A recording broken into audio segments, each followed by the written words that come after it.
네, 오늘은 저의 간증을 좀 드릴까 합니다. 나는 왜 목사가 되었을까라는 저의 목사가 되는 그런 간증을 좀 나누려고 하는데요. 이 목사라는 직업이 교회 안에서는 뭐 이렇게 인정받는 그런 또 위치이지만 세상 사람들의 눈에는 이 호불호가 심하게 갈리는 종교인일 뿐이죠. 어떤 사람들은 또 인정하고 또 어떤 사람은 또 아주 싫어하는 그런 종교를 또 종교적인 직업일 뿐일 것입니다. 목사를 이렇게 좋은 면으로 보아주는 사람도 있겠지만 또 더 많은 사람들은 목사라는 직업은 아주 거부감을 느끼게 하는 그런 직업으로 보일 수가 있죠. 세상 사람들에게는 목사, 또 신부, 스님 다 똑같은 그런 종교인으로 보일 것입니다. 저는 미국에 오기 전에는 교회라고 하는 곳과는 전혀 상관이 없는 교회는 근처도 가보지 않은 그런 삶이었습니다. 집사나 장로라는 그 직책을 미국에 와서 처음 들어봤을 정도로 교회와는 이제 거리가 멀었었습니다. 그리고 또 교회라든지 또 예수 믿는 사람들은 괜히 기피하고 싶은 또 멀리하고 싶은 그런 대상이었습니다. 그래서 저희 친지나 친구나 주변에는 교회 다니는 사람도 없었고 또 교회에 대한 이야기도 전혀 들어보지 못하고 자라게 되었죠. 아마 학교 친구들 가운데는 이렇게 교회 다니는 사람들이 있었을지 모르지만 그들은 또 학교 와서 티를 안 내니까 저는 교회를 전혀 모르고 자랐죠. 그렇게 교회를 싫어했던 제가 또 미국에 오자마자 교회 나가게 되고 그리고 또 1년 만에 또 신학으로 전공을 바꾸고 또 이렇게 목회자의 길에 들어서게 된 것은 정말 꿈에도 상상도 하지 못했던 그런 일이었습니다. 저는 이 고등학교 들어가면서부터 나는 미국에 유학을 가서 성공해야겠다 하는 그런 꿈을 가지고 있었습니다. 그 꿈을 가지게 된 이유는 그 아버지의 그 사업의 이제 실패 때문이었죠. 군인 출신이었던 아버지는 제대를 하시고 이제 사업을 하셨지만 하면서 계속 실패를 이제 거듭하면서 가정 형편은 완전히 바닥으로 내려앉았습니다. 저희 원래 집안은 이제 다 부모님들은 이북이었는데 6.25 전쟁 후에 부산으로 이렇게 피난 왔다가 저는 부산에서 태어나게 되고 이제 중학교 때까지 부산에 살다가 이제 서울로 이제 올라오게 되죠. 그렇게 중학교 때 가정이 어려워지면서 저의 어린 생각에도 나는 참 대학에 가기는 힘들 것 같아. 또 저희 형도 그때가 이제 대학에 들어갈 나이였는데 가정 형편이 어려워서 대학을 포기를 했었습니다. 근데 제가 이제 집에서 차남인데 형도 이렇게 대학을 포기하고 특별히 이렇게 취업의 문도 잘 열려지지 않고 하는 걸 보면서 내가 열심히 공부하고 유학과 성공해서 집안을 이제 좀 살려야겠다 그런 꿈을 가지고 유일한 길은 유학을 가서 학위를 따서 돌아오면 제일 빠른 이제 출세길 같이 보였습니다. 그런데 대학 등록금도 없는 그런 가정에서 어떻게 유학을 갈 수 있을까? 저는 그런 계산은 하지도 않고 그냥 무작정 막연하게 유학 가서 학위를 따고 오면 될 것 같아 하는 그런 막연한 꿈만 가졌었습니다. 그래서 대학을 들어갈 수 없는 그런 가정 형편이라서 제가 할 수 있는 그 당시 최선의 선택은 지금은 없어졌지만 그 당시 있었던 5년제 이제 고등 전문 학교에 들어가는 거였죠. 그 70년대 문교부에서 실험적으로 실시한 제도였습니다. 외국을 본따서 이제 고등학교 때부터 전문 분야를 교육시켜서 대학 과정까지 시키면 어느 분야에 이제 전문 인력을 만들어낼 수 있다 하는 그런 과정으로 이제 외국을 본따서 그런 과정을 만든 거죠. 그래서 이제 고등학교 3년 과정, 대학 2년 과정, 이제 5년 과정을 자신이 원하는 그 전문 분야에 이제 훈련을 받고 교육을 받는 것이죠. 그래서 5년이 되면 아주 전문적인 인력이 되니까 뭐 그렇게 이상적으로는 좋은 그런 거였죠. 근데 문제는 이제 한국 사회가 4년제 대학을 나오지 않으면 인정을 해주지 않는 그런 이제 사회 분위기라서 아무리 실력 있는 그런 전문 인력이 되어도 사회에서 이제 4년제 대학을 나와야 온전한 대학 졸업으로 인정을 해줬습니다. 그래서 이 5년제 전문 대학을 나온 사람들은 뭐 다시 또 일반 대학으로 편입을 해서 또 대학 졸업장을 따야 했습니다. 결국 이 제도는 한국 사회와 이제 맞지 않는다 해서 14년 만에 폐지가 되고 일반 대학으로 바뀌었죠. 지금은 그때 제가 다닐 때는 경기공업고등전문학교였지만 지금은 과기대란 이름으로 바뀌어져 있는 걸로 알고 있습니다. 그래서 고등학교에 진학해야 하는 저는 유학을 가기 위해서 제 나름대로 그렇게 계획을 세웁니다. 왜냐하면 그 경기 공업고등전문학교가 이제 국립이었기 때문에 등록금이 아주 거의 없었거든요. 그래서 저희 집이 어려워서 거기에 가면 이제 장학금도 받고 또 학비도 저렴하고 하니까 충분히 공부하고 또 유학할 수 있는 기회가 생길 수 있겠다. 그렇게 계획을 세우고 저는 이제 그 학교에 들어가게 됩니다. 근데 저는 그때 이제 기계 공학을 공부하고 싶었는데 저희 아버지가 이제 한양대 이제 건축과를 졸업하셔가지고 그 당시 정말 어려운 그 디자인에 남보다 먼저 눈을 뜨셨어요. 그래서 저에게 야 너는 그 디자인을 공부해라. 산업 디자인. 앞으로 이 디자인이 세상을 지배할 수 있는 그런 때가 올 테니까 너는 그 디자인을 공부해라. 제 아버님이 그렇게 권유를 하셨습니다. 지금 생각하면 저희 아버님의 안목이 참 대단했던 것 같아요. 그래서 저는 들어보지도 못한 그 산업 디자인을 이제 공부를 하게 되죠. 그래서 저는 고등학교 들어가면서도 나는 졸업하고 유학을 간다 하는 생각으로 꽉 차 있었습니다. 그래서 제가 집안도 어렵기 때문에 유일한 길은 공부를 잘해야 된다. 그래서 공부를 잘해야만이 길이 열릴 수 있다. 그런 생각으로 뭐 학교 들어와서도 모든 일을 절제를 했죠. 친구들과 노는 일도 절제를 하고 또 그 당시 뭐 친구들이 만나서 뭐 유일한 재미는 방과 후에 뭐 당구장 가는 그게 이제 큰 이제 재미였는데 저는 일체 뭐 당구장 가지도 않고 또 모이면 뭐 화투 치고 노는데 또 저는 그것도 전혀 하지 않고 그렇게 절제를 하면서 오직 유학 간다 하는 그 꿈으로 이제 고등학교 때부터 이제 지나게 되죠. 근데 그때는 유학을 이제 오려면 뭐 토플 시험도 물론 통과를 해야 되고 학교에 입학 허가도 받아야 되지만 그 당시 문교부라는 것이 있어서 그 문교부에서 치르는 그 유학고시라는 것을 이제 패스를 해야 그래야 이제 유학 갈 수 있는 허가를 내줬습니다.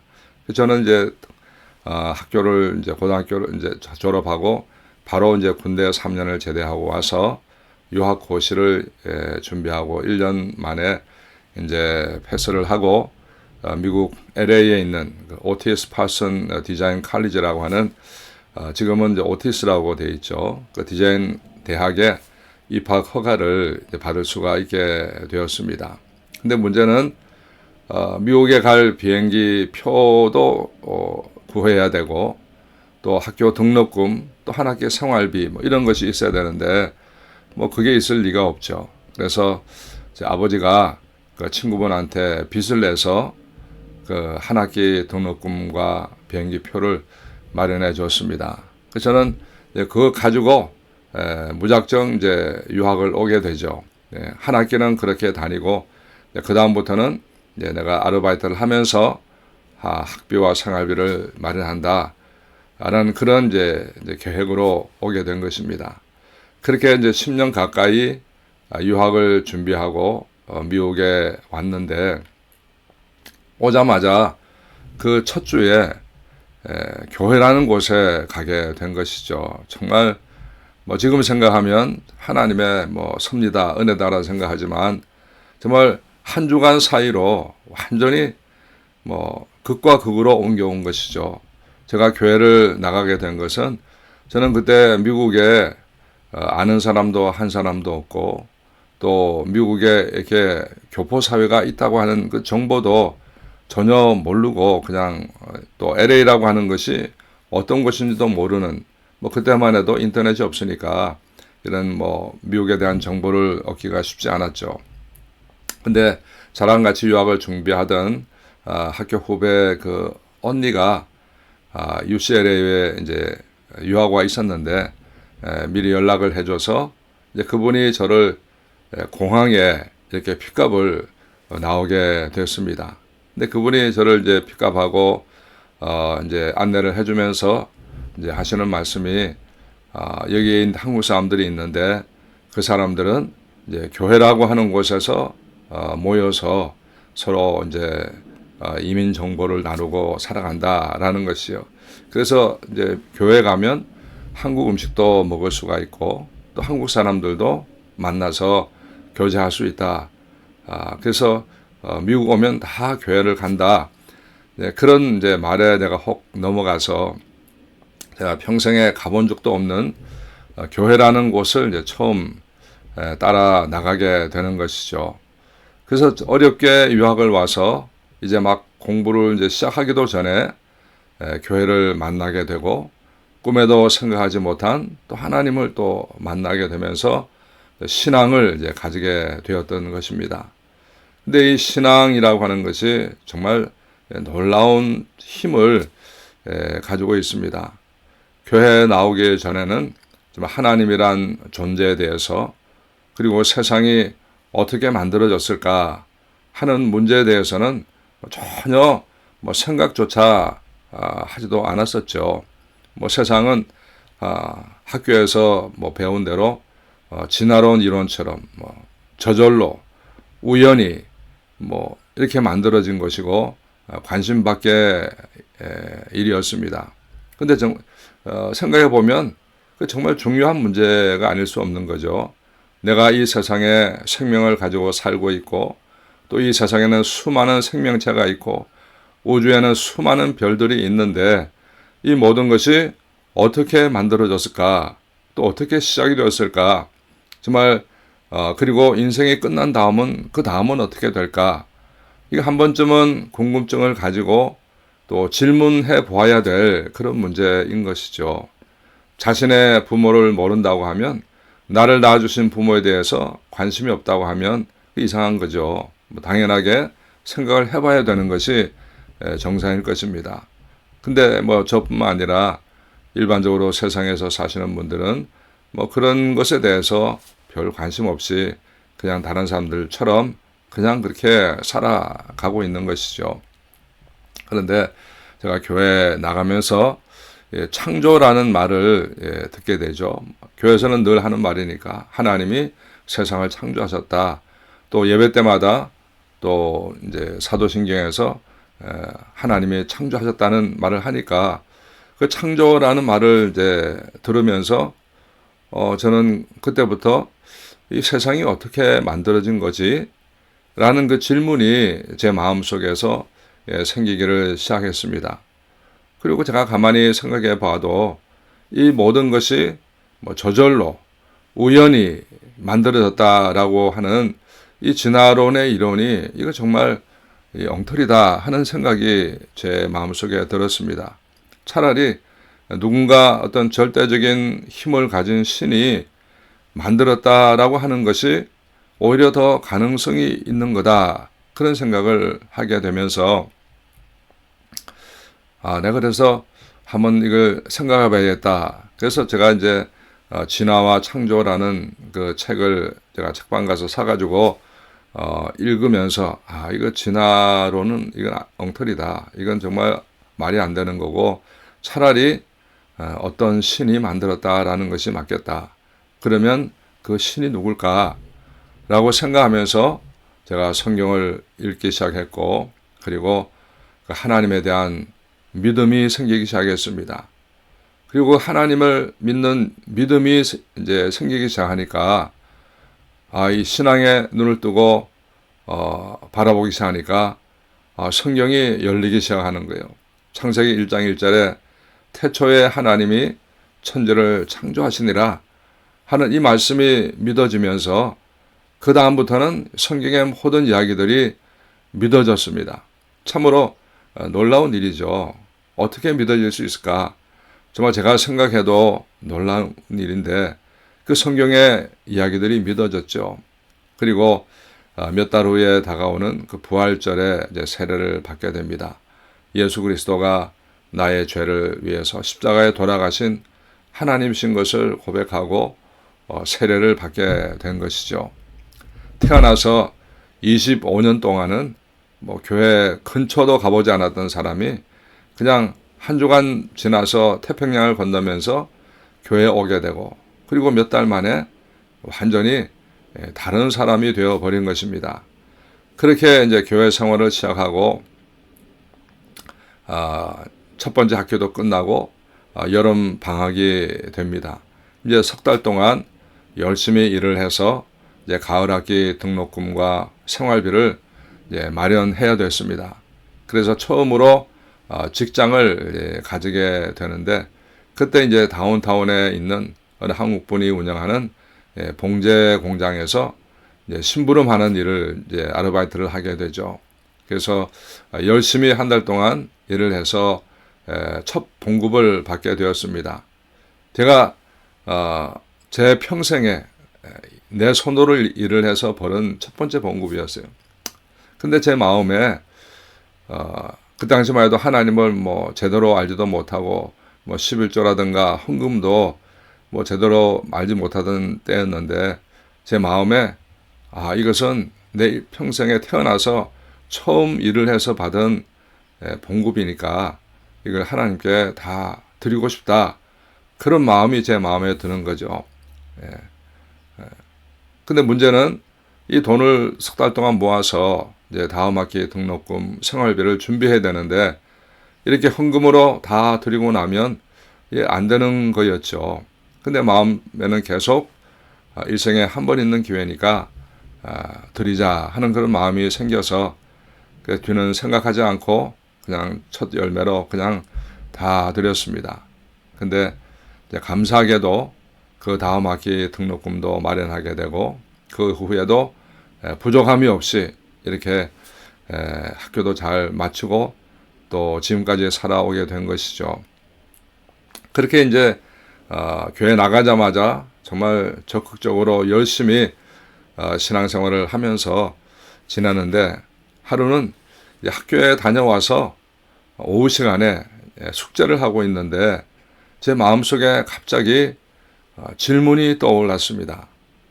사람이 이 땅에 살면서 할 수 있는 일 가운데 가장 보람되고 의미 있는 일이 뭘까? 그런 질문이 갑자기 제 마음속에 떠오르는 거죠. 왜 그런 마음이 생긴지 모르지만 그런 질문이 떠오르니까 한번 생각을 해봅니다. 사람이 할 수 있는 일이 많지만 그 중에 제일 보람된 건 사람이 생명을 구하는 게 그것이겠지. 생명을 구하는 것보다 소중한 일은 없겠지. 왜냐하면 사람에게는 생명이 가장 귀한 거니까. 아마 다른 분도 질문하면 똑같은 대답을 할 것입니다. 그런데 그 이제 대답을 하면서 또 제 마음속에 또 다른 마음이 생기는 거예요. 사람의 생명을 구하는 것이 가장 귀한 것이라고 하면 너는 왜 한 번밖에 없는 너의 인생을 가장 소중한 일을 위해서 살지 않느냐 하는 생각이 또 떠오르는 거예요. 지금은 그게 하나님의 음성이다 하는 걸 알지만 뭐 그때는 그게 뭔지도 몰랐죠. 그런 생각이 떠오르는 동시에 갑자기 제 마음이 막 불같이 막 뜨거워지기 시작했어요. 내가 이 일을 해야 되겠다 하는 마음이 불같이 뜨거워졌습니다. 근데 제가 유학 온 것은 내 어려운 가정을 살리고 그리고 이제 성공한 디자이너가 되어서 잘 살아보려고 그래서 10년 가까이 정말 놀지도 않고 절제하면서 준비해서 어렵게 유학을 왔는데 내가 이제 만약 목사가 된다 그러면 지난 10년 동안의 노력 또 우리 가족들의 이제 바램 이 모든 것이 다 물거품이 되니까 이게 참 난감한 것이죠. 그런데 이게 내 인생의 가장 귀한 일이다 라는 것이 그냥 가슴이 뜨거워지니까 그런 모든 생각 다 없어져 버리고 나는 목사가 돼야 되겠다 이 생각으로 꽉 차게 되고 거기서 제가 바로 이제 결심을 하게 됩니다. 세상적인 눈으로 보면 참으로 어이없는 그런 일이 알 수 없는 거죠. 제가 이제 교회라는 곳을 나온 지도 1년밖에 안 되고 또 다른 교회는 다녀보지도 않았고 또 목사의 일이라고 하는 것이 그냥 교회에서 설교하시는 목사님 또 교회에 있는 전도사님 이런 분들의 생활만 알지 신학교가 뭔지 어떤 곳인지 또 목사는 어떻게 돼야 되는지 이런 거 전혀 알지 못하는 상태에서 그렇게 참 결심했다는 것이 참 희한하고 불가사의한 그런 일이 아닐 수 없습니다. 그리고 지난 10년 동안 유학을 오기 위해서 준비했던 모든 과정이 다 이제 없어져 버리고 또 아직도 가족들은 불교 신자고 또 제가 교회 나가는 것도 반대하는데 목사가 된다고 하면 우리 가족들이 어떻게 반응할까 이런 것 생각 하지도 않게 되었습니다. 그래서 무작정 나는 이제 목사가 되어야 되겠다 하는 그런 마음을 가지고 내가 전공을 이제 신학교로 바꿔야 되겠다라는 생각을 하게 되죠. 그리고 이것은 아무 미래도 보장도 없는 것이죠. 그리고 심지어 교회에 있는 이제 교우들도 이상한 눈으로 보는 거죠. 제가 왜 저래? 또 어떤 교회 한 장로님은 저를 부르더니 꾸짖기까지 하는 거예요. 그 장로님은 제가 이제 신학으로 바꾼다고 그러니까 내가 미국에 살기 위해서 영주권을 따기 위해서 그러는가 보다 아마 그렇게 생각을 하셨던 것 같아요. 다른 청년들은 신학 간다고 하면 식구들도 축하를 해주고 또 기도도 해주고 등록금도 보조해주고 이러는데 저는 그런 식구도 없고 또 다 그냥 안팎으로 핍박을 받으면서 가야 되는 곳이 저에게는 신학교였습니다. 그리고 또 디자인 대학에서 신학으로 바꾸려고 하니까 이제 입학 허가를 다시 받아야 되니까 미국 밖으로 나갔다가 다시 들어와야 된다고 했습니다. 그래서 변호사를 사서 캐나다 밴쿠버로 가서 다시 비자를 받고 다시 들어오게 되죠. 한국에 있는 식구들에게 목사가 된다고 하니까 저의 동생은 펄쩍 뛰면서 형이 목사가 되면 나는 중이 되겠다 이렇게 반발을 하기도 했습니다. 그런데 그때 저희 아버지가 이제 편지를 보내오셨어요. 그 당시만 해도 전화료가 비싸서 이제 편지로 소식을 전할 때였죠. 그 아버지는 이제 편지에 말씀하시기를 나는 교회도 모르고 목사도 모르지만 내가 이제 당부하고 싶은 것은 네가 만약에 그 길이 옳다고 생각하고 선택한 길이라고 하면 다시는 진로를 바꾸지 마라 하는 그런 이제 편지였어요. 그리고 우리 아버지는 아들이 목사가 된다고 하는데 나도 종교를 바꿔야지 하고 스스로 이제 교회를 찾아 나가셔서 세례를 받으시죠. 나중에는 또 집사님도 되고 또 저희 어머니는 이제 권사님도 되셨습니다. 저는 이 불교 집안에서 자라서 주변에 신앙을 가진 사람도 없었죠. 근데 어떻게 그것을 한순간에 포기할 수 있을까? 내가 교회에 나가게 된 것도, 그리고 그런 생각이 들고 목사가 되겠다고 생각한 것도 저는 하나님의 강권적인 역사라고 생각을 합니다. 정상적인 생각으로는 할 수 있는 결정이 아니기 때문이죠. 그리고 그것이 순간적인 어떤 감정에 의한 결정이었다고 하면 오래 지나지 않아서 아마 후회하게 되었을 것입니다. 그런데 그 결심을 하고 신학으로 전공을 바꿔서 또 전도사의 길을 10년 걷고 그 다음에 또 담임 목회하면서 30년 지나고 40년이 지날 때까지 저는 정말 한순간도 저의 선택에 대해서 후회하거나 내가 참 잘못했다 그런 생각을 해본 적이 없습니다. 정말 생각하면 생각할수록 날이 가면 갈수록 나를 목회자로 불러주신 것이 정말 감사하고 내가 가는 이 길이 정말 의미 있고 보람된 길이고 정말 행복한 선택이었다. 그렇게 생각이 되는 것이죠. 날이 갈수록 더 감사하고 더 감사할 뿐인 것입니다. 그래서 이것은 나의 선택이 아니라 정말 하나님이 부르신 소명이었고, 그리고 내가 믿는 하나님은 진짜 참 하나님이시고 이 시간도 살아계신 하나님이시고 성경의 모든 역사는, 모든 글들은 진실이고 또 진리이다 라고 하는 것을 확신하게 되는 것이죠. 그래서 제가 완전 불신자에서 이렇게 크리스찬이 되고 목사가 되었던 그런 저의 이야기를 잠깐 나누었습니다.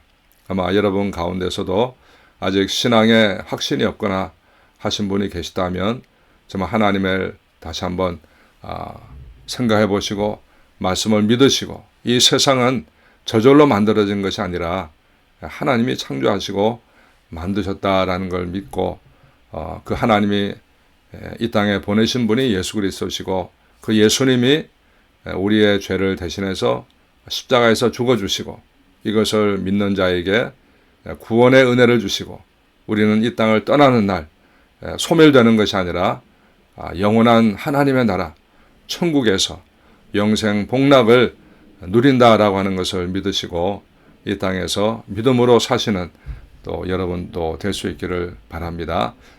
감사합니다.